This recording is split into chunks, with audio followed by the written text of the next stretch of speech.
Yeah, my name is Ashish Kumar Tiwari, and I'll be your instructor for not only mineralogy courses. I'll be doing a bit of igneous petrology and then maybe metamorphic as well. So igneous petrology, metamorphic, and descriptive mineralogy with some thermodynamics if possible. Like if time allows, then I might be covering. So a lot of students, they must be knowing me from before. So you know that I'll be teaching the descriptive mineralogy, but here I'm there to kind of compensate for Sajan's place today. So let me share my screen and then we can slowly start. This one is a very easy tutorial, so there is nothing much to discuss, but still whatever is questions there, I'll be kind of talking about them.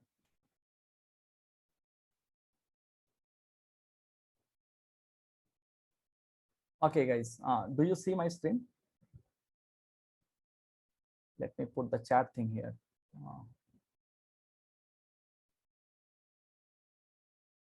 So just one guy, please write yes, so that I know. Okay, Joita, thanks a lot.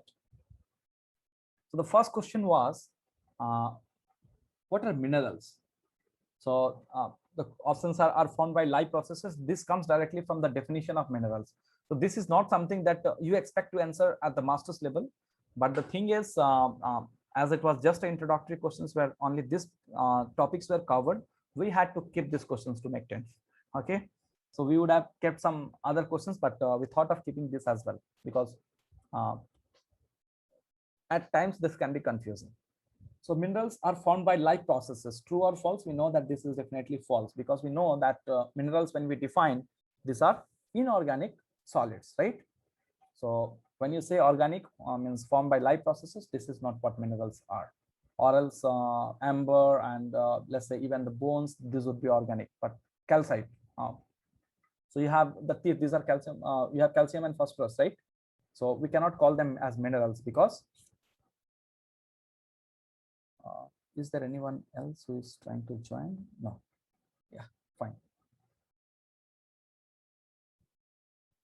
So these are not, as these are all formed by organic processes, these are not minerals. They are crystalline solids, which is true. And you know that crystalline solids, if you remember the older lectures, we know that this leads to symmetry in the minerals. And then based on that, we are kind of classifying them into different mineral, let's say crystal classes, and then crystal systems, in fact. Okay. And then going into talking about the space group and stuff, which will be covered by Sajan. Now have a fixed chemical composition. You know, most of the minerals have a fixed chemical compositions, but at the same time, you can have minerals which are solid solutions. Okay. So think of albite anorthite solid solution, a plagioclase. So plagioclase is a mineral which can be defined, let's say 60-30 anorthite albite, or it could be, let's say 40, oh my God, I wrote 60-30. So it would be 60-40, 70-30. So there are all kinds of intermediate compositions which are possible from the extremes of albite and anorthite. So this plagioclase as a mineral can have varied chemical composition. So that's why we say this is not necessarily fixed. So this was a bit confusing for many of the students I saw. So this is something you must understand, that there can be solid solutions for which the compositions are not fixed, and still we call them as a single mineral, right? So this is not true, and can be in any state. When we say these are crystalline solids, we are inherently putting that the minerals should be a solid, and as a result, we discount liquid and gas as minerals. Okay, so this is also not a correct option. So I believe this is fine. If any confusion, you can always ask me. The next one was, monazite in a metamorphic rock is essential mineral, accessory mineral, non-radioactive mineral, none of the above. So if I say essential minerals, what are essential minerals? Minerals which are used to define the rock, which kind of is used to define. Then I would say they have definite or specific composition rather than fixed. Correct, Roxana. That's a good point. That's correct. So you cannot say they have definite chemical composition, definite but not necessarily fixed chemical composition. So you write like this the definition: minerals are naturally occurring inorganic solids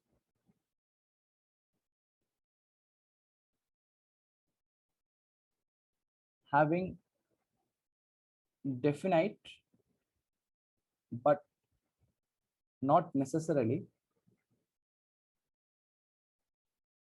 fixed chemical composition. Okay, chemical composition, and then must have long range order. Does it make sense, guys? If we have to define mineral, so these would be the 4 points which we should be considering. I believe this makes sense. Okay, so now monazite in a metamorphic rock, is it essential mineral or accessory mineral? So when you say essential mineral, these are the minerals which are used to define the rock, on the composition of the rock. So you think of a granite. Okay, so a granite is composed of what? Quartz and K feldspar. So when you are defining granite, so quartz and K feldspar would be essential minerals. But we know granite is a felsic rock, which would be rich in what? Radioactive uranium thorium bearing minerals. So you know that zircon is a mineral which has which is a zirconium silicate basically, and in place of zircon you can have a lot of uranium and thorium. So zircon in a granitic rock would be a accessory mineral. Okay, whereas quartz and feldspar would be a essential mineral. Is that does that make sense? So now similarly, monazite in a metamorphic rock is actually an accessory mineral because these are present in very small amounts. So these are not something which is used to define the composition of the rock. Okay, so for monazite it would be an accessory mineral. Okay, so any place if you have a confusion, please keep raising the doubts. Huh? Now the next question was biotite replacing orthoferoxin in a norite will be primary mineral, secondary mineral, economic mineral. Non-radioactive, in fact, if you think of monazite, what is the formula of monazite? Do you know, guys? It's a cerium phosphate. Okay, or we say, and then in place of cerium you can have a lot of LREs as well. So cerium, in fact HRE, sorry, HRE phosphate. Okay, no. So you have this is basically a cerium phosphate, monazite, and lot of times you find thorium into the structure of monazite. So this is replacing this HREs. The thorium enters into monazite. If you read one of papers recently, Tiwari and Sarkar, 2020, in the Precambrian research, you can see that we have dated monazites for Priti. I'm not audible. Guys, do you hear me? Can you hear me, guys? Yeah, so Priti, there must be some issue with your network, I think. Okay. Okay, thank you, guys. So there you see, we have used uranium thorium lead dating in monazite. So what happens in monazite, you can have this cerium and this HREs being replaced by this thorium and other minerals, and this makes them radioactive. In fact, if you look at a company called Indian Rare Earth Elements Limited, IREL, okay, and all the so what they do is that they are mining these sea beaches at, let's say you have Chhatrapur Sonapur beach in Odisha, then you have, let's say towards Kerala, those sites you have this company which is mining this the beach sands which are rich in heavy minerals, and the heavy minerals, one of them is monazite, which can be a very good source of thorium, and they're mining it for the thoriums or separating the monazites, where they are planning to use thorium as another source of energy, replacing uranium. You understand? That's why you know that this is definitely a radioactive mineral. So does it make sense, guys? So anybody who has confusion about monazite as a radioactive mineral, I believe it's fine now. Okay, so it is definitely a accessory mineral and nothing else. Now the next question was biotite replacing orthoperoxine in a norite will be primary mineral, secondary mineral, economic mineral, cannot say. So now you have biotite which is replacing orthoperoxine. So what does that mean? So somebody is writing something on the whiteboard. Please uh, I don't know how to keep it.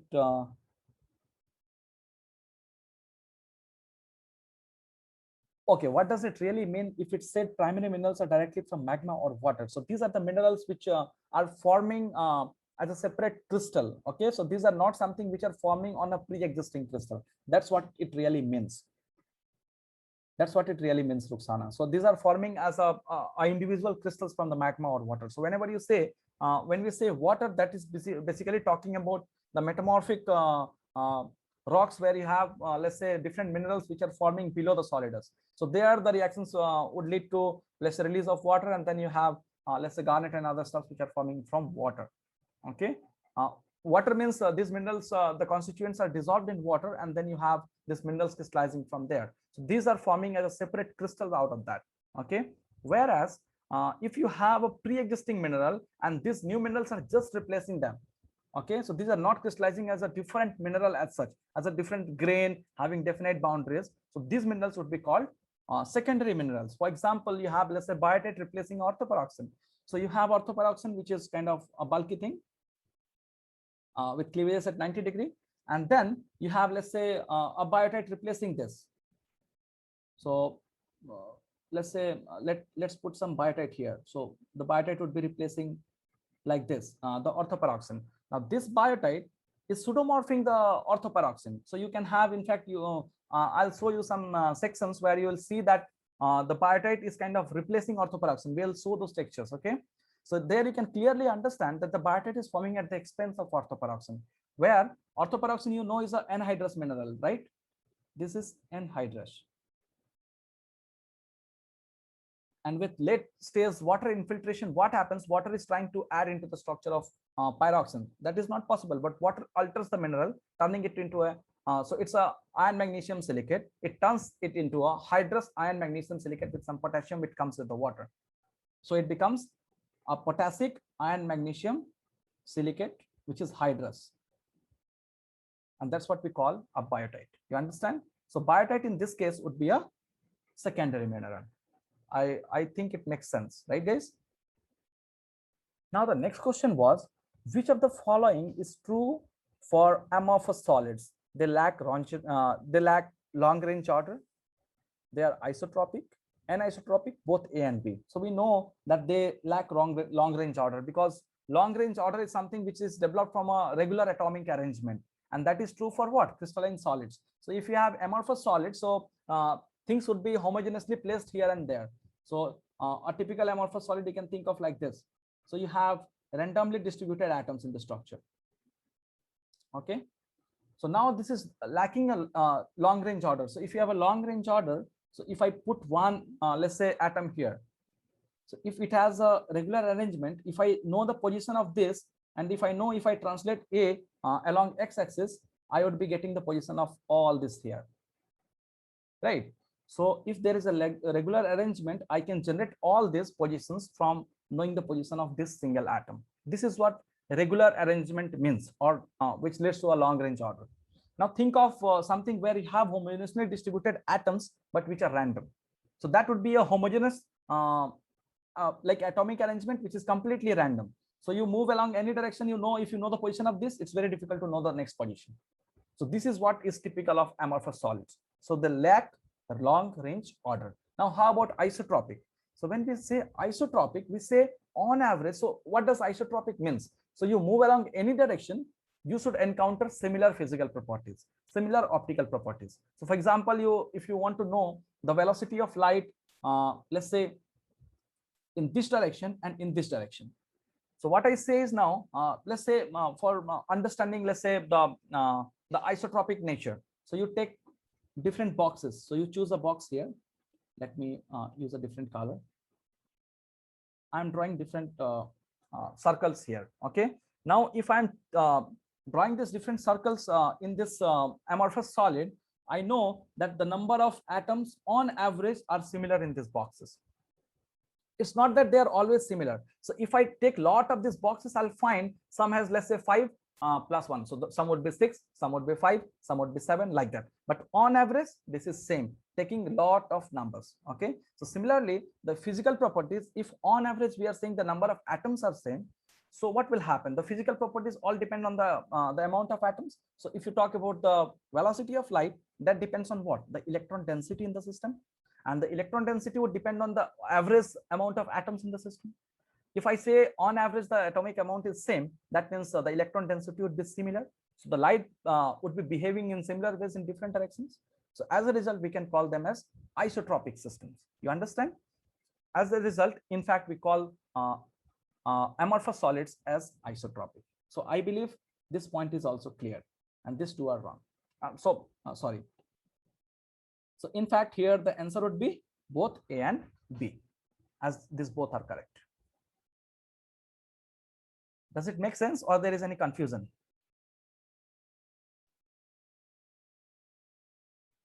So let's move to the next one, dodecahedral porphyroblastic garnet in a garnet mica cyst, which is a metamorphic rock. Because we have not taught metamorphic rocks yet, that's why we are writing in brackets. So is it accessory mineral, primary mineral, or secondary mineral? Please write the answer fast. Now we have discussed about this a lot. I believe you guys can answer this one. Come on, Ria, can you answer this? Accessory mineral, secondary, primary. Okay, primary mineral. Anybody who doesn't understand whether this is primary or secondary?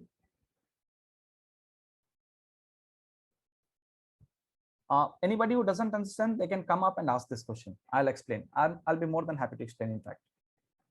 The next question was, crystalline solids differ from amorphous solids in. So you can have crystalline solids as well as amorphous solids having same chemical composition. For example, you can take quartz. You can have a crystalline quartz, you can have an amorphous quartz. Think of a opal, you think of a quartz crystal. So both have SiO2, right? So they can have same chemical composition. But how about regular spacing of atoms? That's not possible. We have just discussed this. So this should be the answer. Being natural rather than man-made doesn't make sense. And then all of the above is not possible. Now the next question is amber a mineral? This is very interesting one. You know already, amber is something which is formed by organic processes. So this cannot be a mineral. Now the next question was, minerals have covalent as well as ionic bonds to hold the atoms. Which of the following minerals contains only ionic bonds? Now you think of the top three options, amphibole, olivine, and mica. We know these are all what? These are silicates. And silicates, as you know, they are half ionic and half covalent, right? So they will always have this covalent bonding in between them. Let's say at least the silicon oxygen bonds, they will have some covalent nature, right? Now you have this, let's say the magnesium, which is added, which can have ionic bonding. You have iron, which can have ionic bonding, but these are having both covalent as well as ionic bonding, right? But what about orthoclase? Sorry, my goodness, I put it at the wrong place. I was about to put here. So these are silicates. Okay, but how about a halide? This is made of what? NaCl. And you know Na plus Cl minus, what is the kind of bonding we see? This is called ionic bonding. This is something which is taught even in 9th class chemistry. Then again, you read in 11, 12 class as well. So this was a pretty easy question to answer. Now, which of the following is a ferromagnesium silicate mineral? I don't think there must be any problem with this one. This biotite, because this is a potassium aluminum silicate. This is also a potassium aluminum with a lot of hydrous things, and then you have kaolinite. Good. Whoever is kind of using this as a artboard, that's correct. yeah, Ruxana, I'm sorry. I just put it at the wrong place. Thanks for highlighting it. And the last one was, what are the two most common elements in arts class? This was again easy, silicon and oxygen. So yeah, this is it about all the questions. So how did you like it? The discussion was fine. The pace was fine. Any suggestions or any comments? We have less time. So questions, suggestions, and comments, we can take a few. If you want to know which books to read and these things, I think explain 5 number question. Okay, let's see what is 5 number. Okay, dodecahedral porphyroblastic garnet. So the garnets, as you know, they develop in Barrovian zone, right? In the metamorphism, in a metamorphic sequence typically. Let's say metamorphism of, let's say, a pellitic bulk. So you must have heard about chlorite, biotite, garnet, staurolite, kyanite, and sillimanite. So these are different zones which are identified by the index minerals, which are these, okay, in a typical Barrovian sequence. So garnet is when it is forming, there are two possibilities. Either it can form by the dehydration melting of biotite, or if it is below the solidus, you can have even simple biotite kind of dissolving, and then from the water it crystallizes garnet. Now these kind of garnets which are forming, so these are forming as a new crystal with definite let's say crystal shape and boundaries and composition. As a result, this would be all primary minerals, as compared to these garnets if they are later altered by some late stage fluid infiltration during the retrograde path. In that case, the biotite which would be forming will be a secondary mineral. Does it make sense?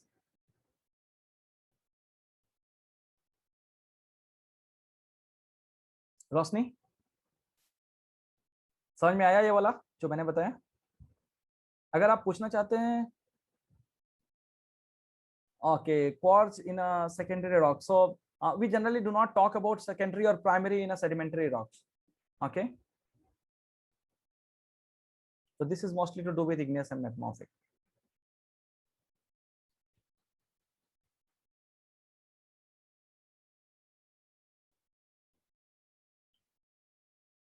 Harun, you wanted to know about question number 6? 6 मैंने बताया कि अच्छा, ये आप जानना चाहते हैं being natural rather than man-made. See, crystalline solids can be natural as or you want to come in, Harun, अगर आपको ये समझना है तो do you want to come in?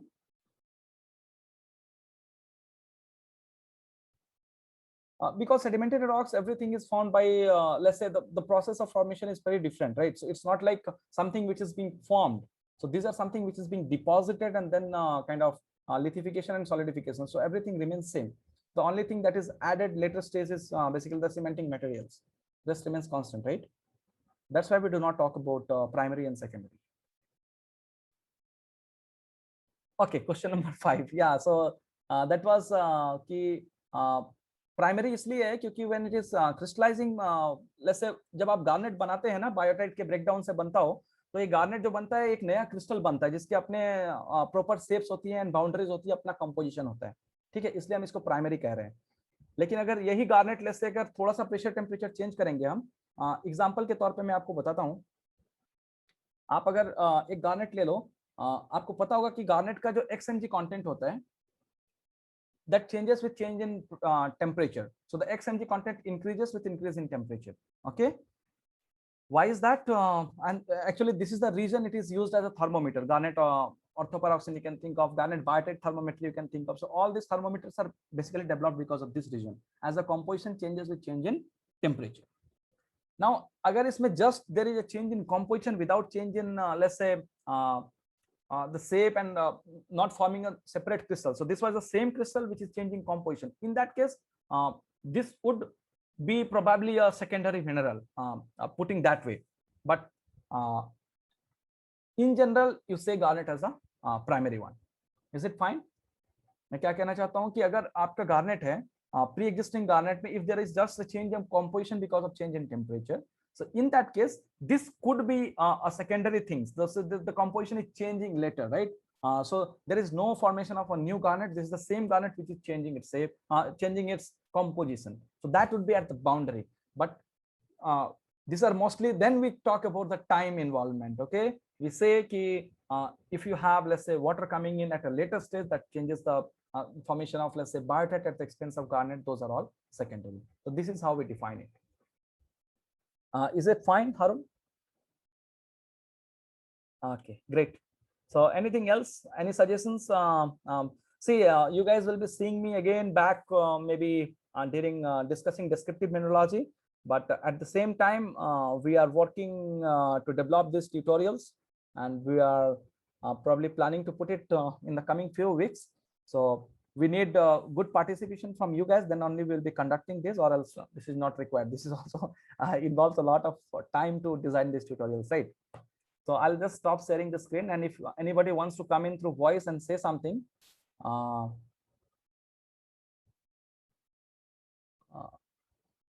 you can say. So you can unmute yourself and put in your thoughts if you want to add something, or how you want these things to be taught. If there is anything specific that you want to be incorporated, that we can do. Or any thoughts about the tutorials, any ideas if you want to give in, so you can come in through let's say, so now you can unmute yourself easily. Okay.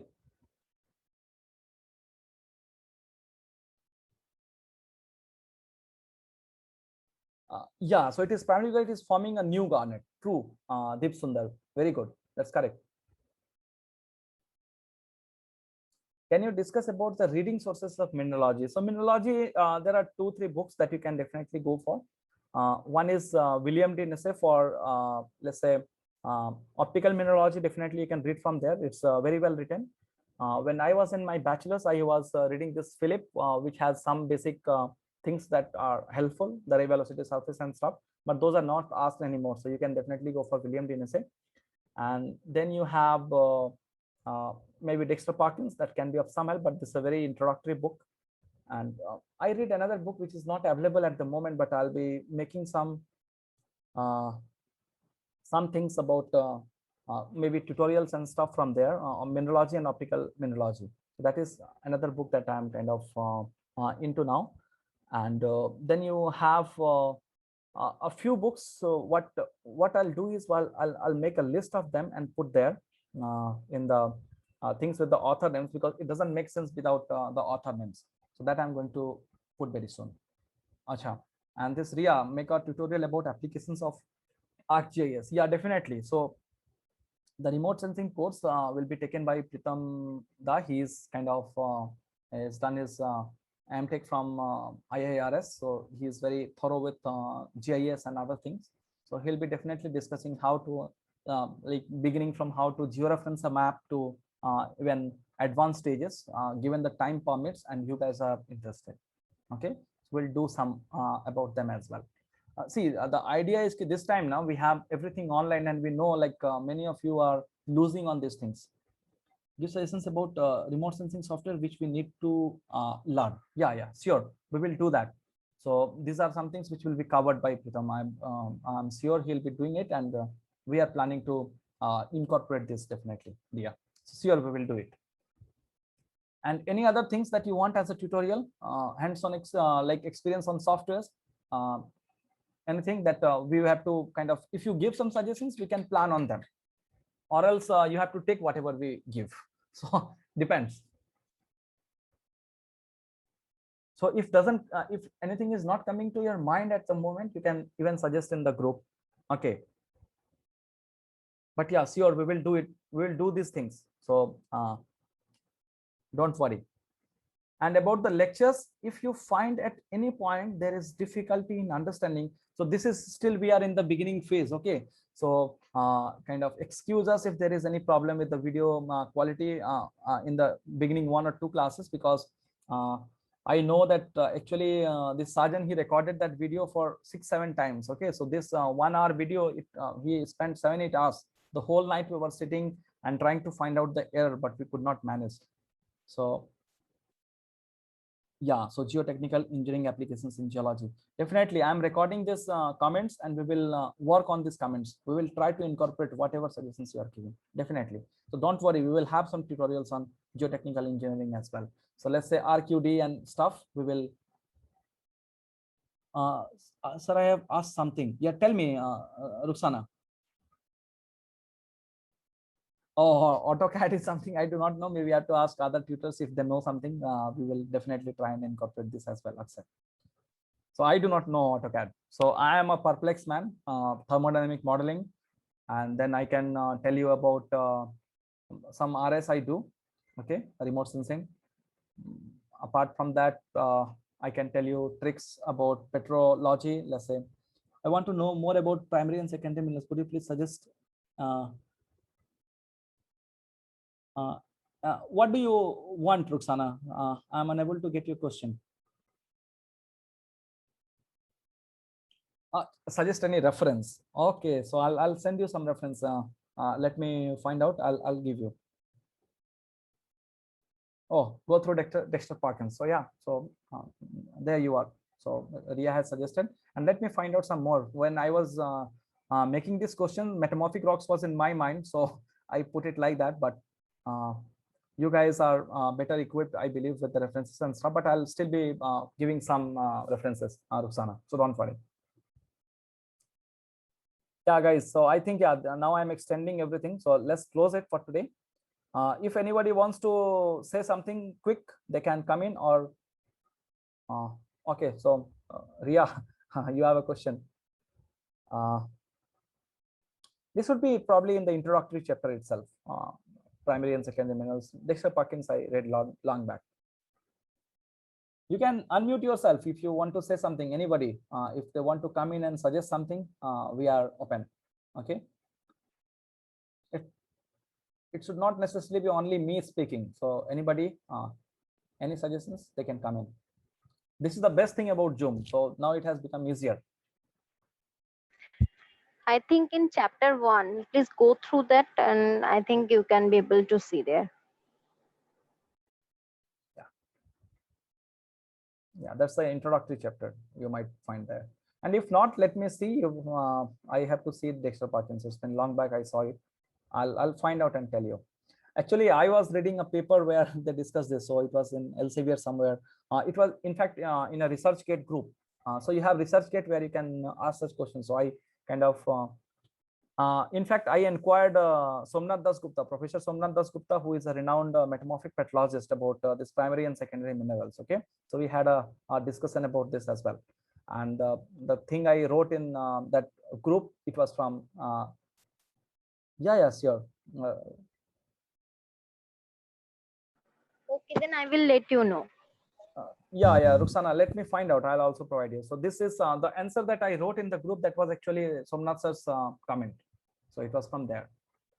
So, but yeah, there are a lot of places where we can ask and inquire. These are very good and interesting questions that needs a bit of discussion. That's why we put these questions in the tutorials in the first place. So these are more to kind of get you going about learning and developing the habit of understanding and developing this kind of curiosity to know and stuff. Okay, so that's the reason. So anyways, guys, so I believe this is fine for today and enough. So we can call it a day. Hello, sir. Yeah, sure. Harun, yeah, please. Hello. Yes, sir. This is Harun Rashid. Sir, what remote sensing software will be teaching, sir? Remote sensing, see, I am not the instructor. I have to inquire from him. He will probably cover RJS. Definitely he should be covering. And apart from that, let's see whatever he can do. So he's a guy who knows a lot of stuff in let's say remote sensing. Okay, he had a master in MTech in remote sensing. So I'll ask him as much as he can. He'll definitely do it. So if there is any specific request you want, let's say a particular software, sir, then we can kind of try. Sir, and make it assignment based tutorial. Yeah, we will do that only. We need to we do are not some going to assignment teach you or directly. project in. Definitely. That's how we are planning. So we assign you the tutorial, and then what we do through a live session, we solve it together. So let's say somebody has not been able to kind of address it. So we can have, let's say, a 2-hour session where we sit together and solve it. You understand? So yes, sir. That would be fine, sir. That would be better, right? Yeah. So let's see. Sir. So this is one idea, but this all depends on the participation of people. So let's say I have 10 students and then I have to do this. Then maybe the educators might not feel motivated to do it, right? So that's where your participation becomes very important. So if you all are interested and willing to participate, we are going to provide a lot of things. So forget about just learning, let's say, things about to how to crack gate or net. Apart from that, these are also things that you must learn, because we have to, after clearing gate or net, you have to survive also, right? So that's where this life skill comes in. So we are planning to do this as well.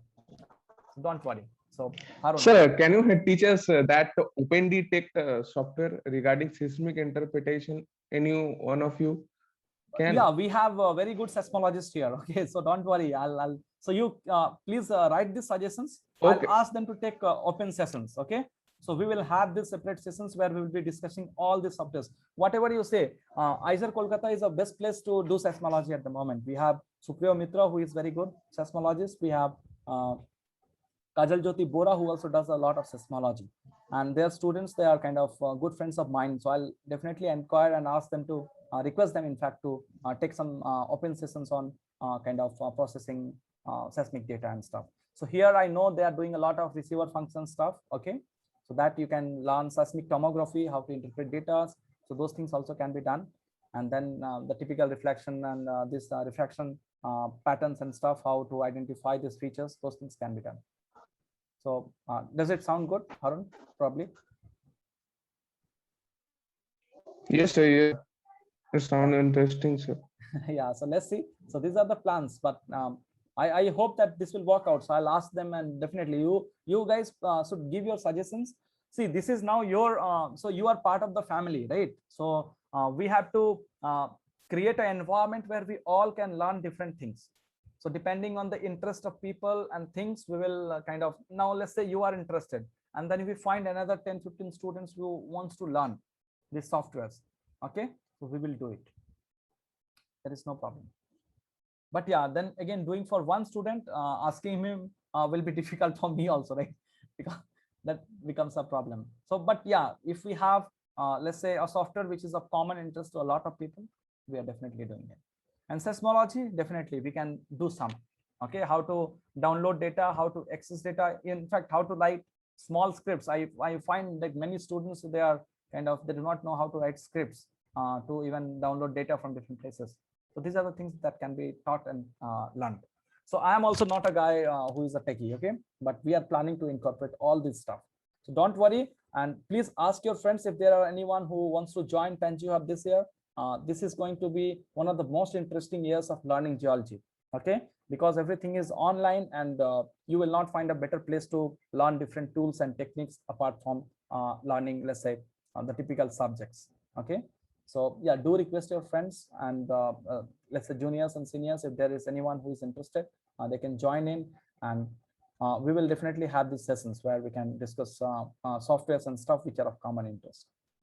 Okay, guys, thanks a lot. It was interesting session for me as well after a long time. So I was also a bit rusty. So kind of I'll rather excuse me for that thing. Apart from that, I believe this would be of help. The solutions were of some help to some of you. Okay, guys, thanks a lot. See you again during Discipline and Logic. Okay, and be in touch through the chat box. I'll be answering some questions, so you can keep putting questions there. Chalo.